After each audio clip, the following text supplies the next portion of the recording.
In this video, I'm going to show you how you can disable the Discord game overlay. If this video does help you out, don't forget to like the video and subscribe to the channel for even more quick Discord tutorials just like this. Now overall, the Discord overlay can be handy, but when you're not using it, it can get a bit annoying, so here's how you can turn it off.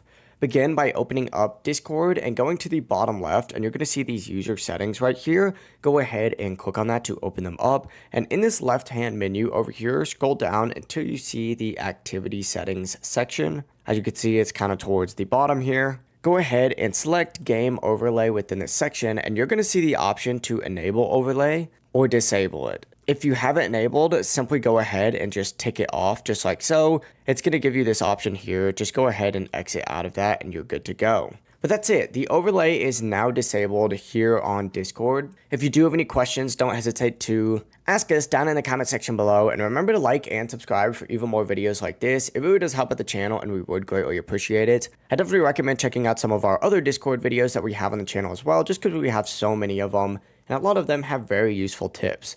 Have a great rest of your day. Peace.